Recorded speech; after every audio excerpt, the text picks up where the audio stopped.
మొన్న మనం చూసే నంద్యాల జరిగిన సంఘటన, రాజశేఖర్ రెడ్డి గారి విగ్రహాన్ని వాళ్ళ అనుచరులతోనే విధ్వంసం చేసి తలకాయని తీసేసి దాన్ని ఏదో తెలుగుదేశం పార్టీ నాయకులు చేశారని చిత్రీకరించబోయి దొరికిపోయినటువంటి పరిస్థితి.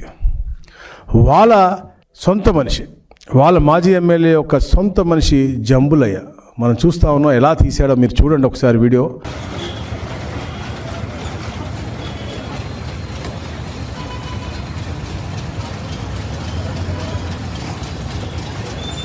శ్రీమతి కూడా అక్కడ మెప్మాలో సిఆర్పిగా పనిచేస్తూ ఉన్నారు. అది కూడా ఇచ్చింది ఎవరు అంటే గత ఎమ్మెల్యే రవిచంద్ర కిషోర్ రెడ్డి.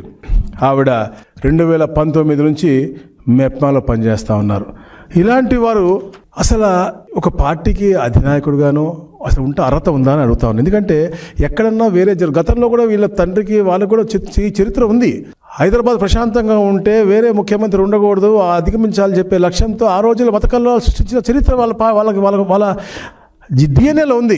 తాత, తండ్రి, ఈయన అందరికీ ఉంది.